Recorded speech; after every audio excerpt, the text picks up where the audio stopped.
Turasubiye kubaramutsa no kubaha ikaze banywanyi mudahwema gukurikira ibiganiro n'amakuru tubagezaho iminsi yose kuri imbonesha kure ya Hejuru TV. Uyu n'umwanya w'amakuru agezweho twabateguriye.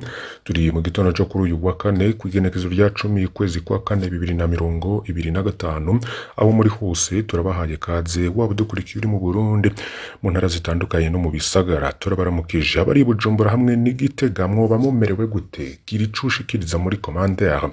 Bari mu bice bitandukanye mu bihugu bihana imbibe n'u Burundi, namwe turabizi ko mutwumviriza. Turabahaye kaze abari ku mugabane wa Afrika mu gice c'ubuseruko, c'ubumanuko, c'uburengero hamwe n'uburaruko, namwe turabahaye kaze. Nitwibagiye benshi badukurikira bari muri Leta Zunze Ubumwe za Amerika, Canada ndetse n'abandi bari kuri uyo mugabane, abari Buraya, Aziya, Australia hamwe n'ahandi henshi hatandukanye. Turabahaye kaze. N'umwanya rero twabateguriye byinshi mugiye gukurikira biriko biravugwa muri politike y'u Burundi, mu ntwaro ndetse hamwe n'umutekano. Amakuru ahari rero tugiye kubashikiriza haragaruka ku mushikiranganje wa mbere Gervais Ndirakobuca, benshi bariko bavuga ko yoba ageze mu marembera, ngo uburongozi bwiwe ngo bugeze ahatemba. Biriko biravuga ko rero ashobora gusubirizwa mu minsi itari myinshi cyane uvuye kuri uyu munsi tubashikiriza aya makuru. Amatwi yadusumira haremeza ko Angelina Ndayishimiye we ashaka ko Ndirakobuca asubirirwa na Lieutenant General Gabriel Nizigama Batazira Tibiya. Turaza kubigaruka ko hari amakuru menshi avuga kuri Albert Shingiro umushikiranganje mu byo ajejwe harimwo imigendera y'u Burundi n'amakungu, nawe ariko aravuga ko ashobora gusubirira Gervais Ndirakobuca. Umushikiranganje w'intwaro hagati tembere rusangi n'umutekano Martin Niteretse ari nawe yari yasubiriye Gervais Ndirakobuca kuri iyo ntebe. Biravuga ko nawe ashobora gusubirira Gervais Ndirakobuca. Hari n'abandi rero mu gisirikare canke mu gipolisi c'u Burundi bashobora gusubirira Gervais Ndirakobuca. Aya makuru ntuyacikwe, harimo amabanga akomeye cane, ntuze gucikwa. Hari raporo ikomeye cane tugiye kubagezamwo ibirimwo bigaruka kuri Gervais Ndirakobuca hamwe na General Alain Guillaume Bunyoni. Byose rero ntuze kubicikwa. Uburongozi rero na leta y'u Burundi yoba ikomerewe cane, ngo ariko arabera intambara zikomeye cyane, yaba muri leta, mu biro by'umukuru w'igihugu, mu biro by'umushikiranganje wa mbere w'u Burundi hamwe no muri CNDD FDD. Aya makuru rero harimo byinshi bigiye bitandukanye, ntucikwe, tugiye kubigarukaho ku buryo burambuye. Byonda subscribe canke s'abone niba utari wafyonda ko wibuke no kubisangiza bagenzi bawe kugira badacikwa n'amakuru yose tubagezaho. Kwigarurira kazoza ku Burundi ni umutwe wa raporo y'impapuro 80 yoba yarasohotse ku kungene Burundi bwifashe mu vy'agateka kazina muntu hamwe na politike.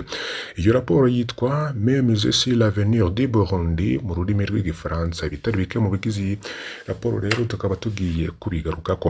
Mu bijanye na politike, iyi raporo irasigura impamvu Pascal Nyabenda atemerewe kurongora ikiringo c'imfata kibanza c'amezi 2 nyuma y'urupfu rwa President Nkurunziza. Iyi raporo irerekana ingene General Prime Niyongabo na Steven Ntakarutimana biyamirije ingingo y'igenwa rya General Alain Guillaume Bunyoni na Gervais Ndirakobuca bataziranda kugarika muri leta y'u Burundi, ariko President Ndayishimiye akabasigurira ko abikoze kubera yabisabwe no muri Petero Nkurunziza.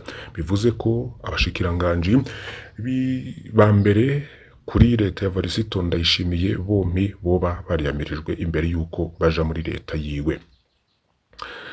President Ndayishimiye bivuga ko yabisabwe n'umuhisi Petero Nkurunziza. Iyo raporo ikavuga ukungene General Gabriel Nizigama Batazira Tibiya yarahiye kwinjira muri leta irongowe na Bunyoni. Iyi raporo ikerekana inyinyurano iri hagati ya Bunyoni na Ndayishimiye, ikanemeza ko hamwe Ndayishimiye yohirahira akemera ikurwa rya Prime Niyongabo mu mabanga y'ubukuru bw'ibiro bikuru vya gisirikare ku butegetsi bushobora guca bumujana. Raporo rero ikaba ishimika ko umukuru w'iperereza General Ildefonse Barurema ari mu bashobora kuba hagati y'izo mpande zibiri zishamiranye. Iyo raporo rero ikanerekana ukwivuguruza kuranga imvugo ya President Ndayishimiye, nari yakunze kuvuga atabajije abandi hagira gushira mu ngiro ivyo yemeye agasanga abakeba biwe babamvye ntibamwemerere gukora ivyo yemereye abarundi. Raporo ikemeza ko bibandanije gutyo President Ndayishimiye azobatakariza ubukuru bwiwe ku rugero rukomeye cane, kuko kuri manda ye imwe ashobora kugira abashikiranganji bashika muri 3 canke 4.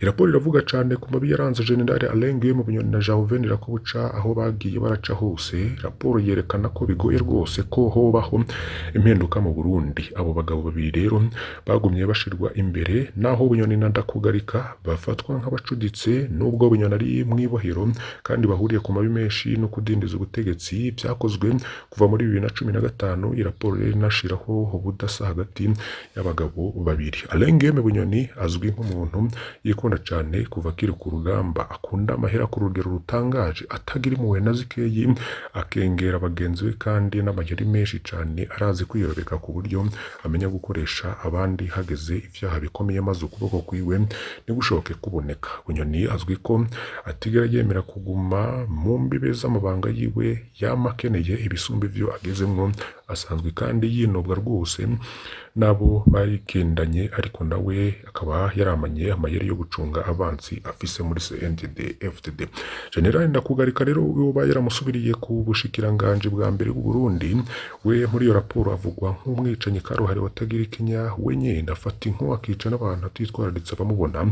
Azwi ko arinda cane, akaba ari muri bake ku rugamba yajana n'abasoda bato bato akarwanira hamwe nabo. Ndakugarika rero akaba avugwa muri iyo raporo ko yamye yica abo yita abahemu nabo baba basangiye urugamba, ariko iyo atari mu rugamba azwi nk'umuntu aganira n'abandi, atera inkuru kandi ashobora no gufasha bagenzi biwe. Mu gihe rero ku rugamba Bunyoni yarazwi nk'uwarashobora kugurisha imfungurwa kandi abasirikare be bari ko baricwa n'inzara. Ndakugarika we yarazwi nk'utashobora kwihanganira abonona amatungo y'umuhari bakayagira yabo, navyo vyo bisigura. Ingingo rero yaraheruka no gutangaza akiri uwo mushikiranganje yajejwe harimo intwaro y'agati iterambere rusange n'umutekano zo kurwanya ibiture mu bushikiranganje bwiwe. Iyo raporo rero ikaba yarerekanye abo bagabo babiri bameze nk'ibikoresho vya Bunyoni na Ndakurika mu bwicanyi. Ni Desire Uwamahoro ubu ngubu afunzwe afatwa nk'ikiganza ca Bunyoni, mu gihe Joseph Mathias Niyonzima batazira Kazungu we yafatwa nk'ikiganza ca Alain Ndakugarika. Raporo ikaba yaragarutse kandi ku ruhara rw'abandi bagabo babiri bakomeye mu iperereza, mu gihe bazwi mu mabi menshi, ari Alfred Innocent Museremu atwara iperereza ry'u Burundi, hagati na Alex Ndayikengurukiye batazira Nkuruka yarajejwe umutekano mu iperereza. Iraporo kandi ikerekana agahengwe kari kabonetse mu bijanye n'agateka kazina muntu mu munsi ya mbere y'ubutegetsi bwa President Ndayishimiye, na cane cane bivuye ku mategeko yahawe imbonerakure mu gihugu cose ko zidakwiye kwivanga n'ibikorwa by'inzego z'umutekano. Iyo ngingo ntizari zaroroheye na gato by'abihangange byashira imbere iterabwoba ku Barundi harimo abo muri CNDD FDD. Raporo rero ikaba yarerekanye ko ibintu vyahindutse rwose igihe habaye n'ibitero by'abarwanyi muri Myandagaro na Nyakanga 2020.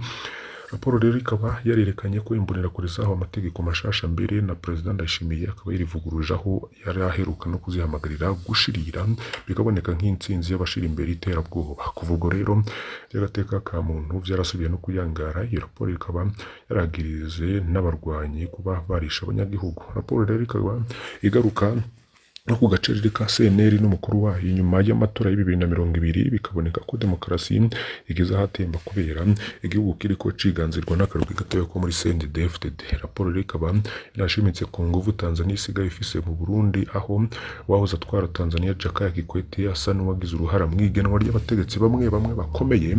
Bamwe mu bategetsi ba Tanzania bakaba banafise n'inyungu z'ubudandaji, harimo ivy'ubutare, ivy'igitoro, kunguruza abantu n'ibintu basangiye na bamwe mu batwara Burundi.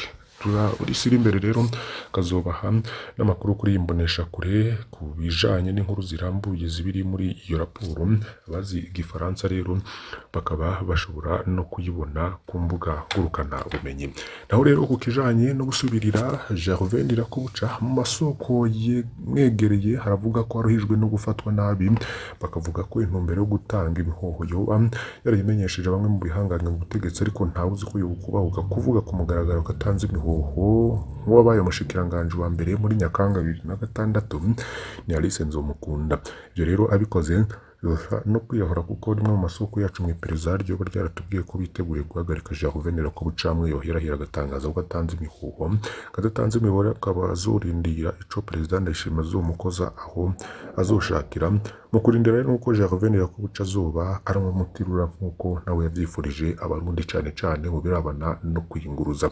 Hari amazina menshi ariko aravugwa cyane ko bashobora kumusubirira, harimwo umushikiranganji vyajejwe harimwo imigenderanire y'u Burundi n'amakungu Albert Shingiro, hakaza kandi umukozi w'umutambukanyi w'umukuru w'igihugu batazira Tibia, uwo ni Lieutenant General Gabriel Nizigama. Jenerali Ndayishimiye akaba yifuza ko amabanga akomeye y'igihugu yose yicaramwe inshuti ziwe, gikumbure nticoroshe ko n'umukuru w'igihugu n'umushikiranganji wa mbere baboneka bava mu karere kamwe. Amakuru avuga kuri umushikiranganji mu vyajejwe harimwo iterambere rusange n'umutekano Martin Niteretse nawe ko ashobora gusubirira yo ntiyemezwa neza n'abari muri CNDD-FDD, ariko hari n'akandi karwi k'abajenero bavuga ko mu gisirikare canke mu gipolisi kandi ku bajenerali bakomeye ashobora kuba umwe agenwa muri ayo mabanga yo kuba umushikiranganji wa mbere agasubirira Gervais Ndirakobuca. Ico kibanza rero camye kirangwamwo amayeri akomeye cyane ku butegetsi bwa Varisito Ndayishimiye, benshi bakemeza ko umushikiranganji wa mbere muri leta y'u Burundi ataco ngaba amaze iyo hari Angelina Ndayishimiye, ngaba asa naho ari we umushikiranganji wa mbere wa leta ya Varisito Ndayishimiye. Birazwi ko rero umutambukanyi w'umukuru w'igihugu atamabanga afise muri leta, ahubwo wewe nguko yoba yarabigenje ngo yoba afise ibiro yoba yegeranye n'uyu mukuru w'igihugu, kandi ngo hagati hakaba harimwo umuryango. Ibikorwa byose rero ngo bibera kwa Varisito Ndayishimiye mu biro iwe birabana n'ubutegetsi, politike, umutekano by'u Burundi. Umutambukanyi w'umukuru w'igihugu Angelina Ndayishimiye nawe ngaba abifisemwo akaboko, kandi ngo niwe agaba vyose kuko hari n'abashirwa mu mabanga akaba ashobora kubankira, kandi iketere bagena muri ayo mabanga ryasinywe n'umukuru w'igihugu Evariste Ndayishimiye. Vyo muri politike y'u Burundi na leta y'u Burundi vyose rero ni gutyo vyoba vyifashe. Reka rero tubayagire n'ayandi makuru ariko aragarukako. Umutekano wasubiye kuba mukeyi mu banywanyi ba CNL. Hari witwa Posiyeni Ndayikeje, umwe mu ndongozi za CNL mu Buyenzi, yoba yaranyurujwe n'iperereza. Ivyo vyabaye hirya y'ejo igenekezo ry'indwi kwezi kwa kane 2025. Posiyeni Ndayikeje yakuwe mu rugo rwiwe mu gisagara ca Bujumbura, zone Buyenzi, barabara rya 17 nomero 30. Ifatwa rya Posiyeni Ndayikengurukiye rikaba riri mu rukurikirane rurerure rw'ifatwa ry'abanywanyi b'umugambwe CNL bayoboka umushinga amateka Agathon Rwasa. Muri iyi minsi bariko barafatwa ku murindi udasanzwe, si uwo Posiyeni gusa ahubwo turafite n'inkuru yuhejeje gufatwa muri iki gitondo. Umwe mu biwe ba Posiyeni Ndayikeje yamenyesheje ko ku munsi wa mbere ku igenekezo ry'indwi hafi isaha 8:30 ariho haza imodoka zibiri zirimwo abapolisi ku rugero ku rugo rwa Posiyeni Ndayikeje mu Buyenzi. Imwe muri izi modoka yari pick-up isanzwe y'igipolisi, ya kabiri yari kamyoneti Toyota Hilux double cabine yera ifise ibiyo bitabona. Ku kanya Posiyeni Ndayikeje yari muri boutique yiwe ariko hafi yaho nyene asanzwe aba. Umwe muri abo bapolisi rero yaraciye mu boutique ya Posiyeni Ndayikeje ariko ntiyamumenya. Posiyeni Ndayikeje rero ntiyamenye ko yariko araronderwa. Posiyeni Ndayikeje yarasohotse abona abapolisi benshi barundanye iwe, acaja kuraba ikibaye. Agishika iwe rero abapolisi baciye bamucakira gikubikubi ndetse bamuterera mu modoka bamujanye. Abamufashe nta mutaho umufata, bamweretse ntibavuze niyo bamujanye. Kugeza ubu rero biwe ntibazi iyo Posiyeni Ndayikeje yoba yarajanywe. Amakuru dufise avuga ko Posiyeni Ndayikeje avuka mu ntara ya Rutana, harubatse akaba n'umuvyeyi w'abana batatu, afise imyaka 38. Posiyeni Ndayikeje rero n'umwe mu ndongozi z'umugambwe CNL muri zone Buyenzi, bari mu bagumyabanga bibuka Agathon Rwasa. Batanze ubutumwa rero bavuga ko Posiyeni Ndayikeje yari asanzwe bangamiwe n'imbonerakure izwi ku izina rya Alex iba kw'ibarabara rya 14 aho mu Buyenzi. Iyo mbonerakure rero ikaba yamuhora ko ayoboka Agathon Rwasa. Posiyeni Ndayikeje agifatwa, imbonerakure yaciye ishikaho ku rugo iwe kubaza ibibaye. Ubu rero ni ubuhinga busanzwe bukoreshwa n'ipererezwa inyuma yo kunyuruza umuntu rica rirungika baza kumviriza ibisagara ibisigara biriko biravugwa. Tubibutse ko uwo munsi nyene mu gisagara ca Bujumbura naho hanyurujwe iyindi ndongozi ya CNL uwitwa Edouard Nzambimana, hariho n'abandi banywanyi benshi ba CNL twumva bariko barahagarikwa henshi mu gihugu, ari mu bice bitandukanye vya Maramvya, Buterere, Kayogoro, Gitega hamwe n'ahandi henshi hagiye hatandukanye. Hari n'uwundi muri CNL yitwa Edouard Nzambimana nawe yoba yaraye yinjijwe ibohero rikuru rya Mpimba. N'amakuru rero twaronse ejo mw'ijoro avuga ko wa munywanyi wa CNL Edouard Nzambimana yari yafatiwe kuwa mbere hagati mu gisagara ca Bujumbura yoba yarasohowe mw'iperereza acajanwa mw'ibohero rikuru rya Mpimba. Icaha rero yashizweho ntikiramenyekana. Hari n'abandi banywanyi benshi ba CNL bariko barafatwa n'iperereza, ko tuzoza turaronka amakuru yabo rero tukazaja tuyabasangiza kuri iyi mboneshakure ya Hejuru TV.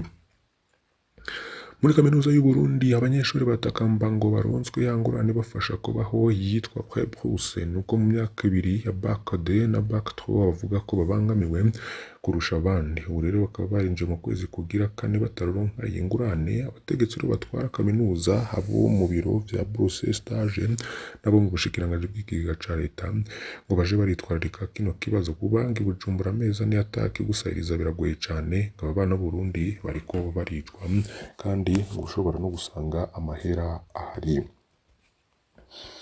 Hari amakuru rero ababaje cane y'urupfu rw'umurundi yoba yarishwe muri Mozambique. Hari muri communauté y'abarundi muri Mozambique rero ngo turi n'umubabaro ntangire wo kubamenyesha urupfu rw'umusore wacu yitwa Ico Yishakiye Evode, akaba ari umuhungu wa Mutamani Nziza Matina Hatungimana Jeanette. Evode rero yarapfuye ku igenekezo ry'umunani ukwezi kwa 4 yishwe acumaguye ubugita aho yakorera Maputo Benfica hafi y'ikiraro ni ku mugwa mukuru wa Mozambique. Imana imwakire mu bwami bwayo, Imana turenganure, ngo ibikurikira tuzobibamenyesha hanyuma. Dusabwe gufatana mu nda no kuremesha umuryango mu bihe bigoye. Rero ni ubutumwa buba bwaratanzwe n'umurundi aba muri Mozambique. Uwanditse ubwo butumwa rero akaba avuga ko taramenya aho umuhisi asanzwe ava, ibimuranga rero akaba yabisomye ku ikarata y'impunzi yaranga umuhisi. Rero duhojeje umuryango w'umuhisi Evode Ico Yishakiye, tukaba duhojeje kandi umuryango w'abarundi baba muri Mozambique. Ibi nk'ibintu vyoroshe ku barundi baba mu mahanga ku mvo zitandukanye, biranambaye no gufatana mu nda mu bihe bibi nk'ibi, na cane ku baba bari mu gihugu kimwe. Evode Ico Yishakiye rero akaba akiri muto, yari afise n'imyaka 21 gusa. Abomenya ivyiwe rero butanga aya makuru kugira ngo nababo nabo bamenye ivyo bavyarabaye. Mu yandi makuru rero tugiye guhereza ko na makuru havugwa muri Republika Iharanira Rusangi ya Kongo. Amabanki yo barasubiye kugurura, benshi bakibaza ikigiye guhinduka. Kuri wa mbere igenekezo ry'indwi ndamukiza 2024 urunani Fleuve Alliance Fleuve Congo M23 na AFC M23 rwaratangaje ku mugaragaro gusubira gukora ibikorwa by'isanduku nkuru y'igihugu ca Kongo yo kuziganya ni Kadeko Igoma, umugwa mukuru w'intara ya Kivu mu buseruko. Ni ikimenyetso gikomeye rero kigaragazwa nko gusubira gukora ku rwego rw'ubutunzi mu bice bigenzurwa na M23. Ivyo birori bikaba vyarahuje abayobozi benshi ba AFC harimo umuhuzabikorwa yajejwe vya politike Corneille Nangaa, urongoye intara ya Nord Kivu Bahati Musanga Erasto, icegera ciwe kijejwe ivy'ubutunzi Amani Bahati Shadrack, hamwe n'abakozi ba Kadeko. Kuva rero Kadeko ngizokora igikorwa ca banki nkuru ya Kongo mu turere twabohowe na AFC M23 kugira ngo n'agihugu bashobore guhagarara neza mu vy'ubutunzi, niko Corneille Nangaa yoba yaratangaje. Mu gihe rero yerekanwa nk'ibanki y'abanyagihugu, Kadeko niyo banki yonyene yemerewe gukora mu turere tugenzurwa na M23, tegerezwa kuzoshigikira n'amashami yo kuziganya no kuguranana hamwe n'amakoperative yo gusubira kuvyura ubutunzi. M23 ikaba igenzura imigwa mikuru 2 y'intara. Kuva rero mu ntango z'umwaka 2025 M23 ikaba yikewe ko ifashwa n'u Rwanda yarongereje ibikorwa vya gisirikare mu buseruko bwa Kongo.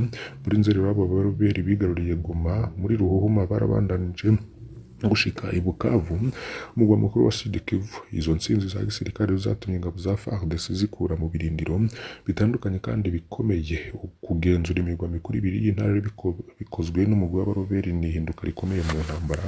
Inkurikizi rero ku bantu ni nyinshi cane, kuko ari abantu barenga miliyoni 1.2 baba barahunze, babayeho nabi cane. Amashirahamwe yigenga nk'inama ya Norvège iraba ivy'impunzi bivuga ko babayeho nabi cane mu makambi y'impunzi. Kadeko ko ata banki mvamakungu haribazwa ico vyoba bigiye guhindura. Abanyagoma rero benshi barakekeranya ku ngaruka z'iryo bikorwa bisubiye gutangura. Amabanki yo hanze nka Equity, BCDC, TMB na Ecobank aracugaye, bikaba rero bibuza abakiriya benshi gushika ku makonti yabo. Mfise ngo konti muri Equity kumbwira ko Kadeko yuguruye ntaco bihindura na kimwe, ico twifuza ni ukuronka amahera yacu, niko Bosco Shemayi avuga. Biboneka ko ababaye gusubira kugura Kadeko ngo bikaba bisubira kugurura ikonti nshasha, atari n'ubushobozi bwo kuronka amahera ava mu mabanki ya kera. Gusa agahengwe gashasha ku badanaza bamwe kariko karaboneka, naho hari ayo makenga rero abandi bakaba babona ko ari akaryo ko gusubira gutanga ibikorwa vyabo. Baruku Charlotte ni umudandaza mutoya, akaba avyemeza agira ati kuri jewe n'umunezero, ngiye gusubira guhura n'uwo twahora dukorana mu rudandazwa Kadeko. Navyo ivya politiki rero mu gisirikare biguma hinduka.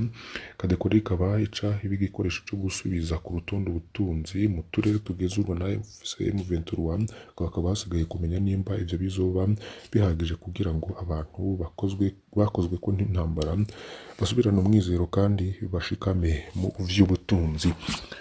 Turabakengurukiye cyane mwe mudahwema gukurikira amakuru n'ibiganiro tubagezeho kuri imbonesha kure ya Hejuru TV. Mbasabe kugira ngo ntimuze gucikwa n'ayandi makuru menshi tuza kubashikiriza uyu munsi. Turaza kubana mu makuru avugwa mu bisata bigiye bitandukanye. Muze kugira umunsi mwiza, ibyo mukora byose Imana ibahezagire kandi muze guhaha muronke ivyo mwifuza byose. Iyi ni Hejuru TV. Fyonda kuri subscribe canke sabone kugira ngo tuze kubana.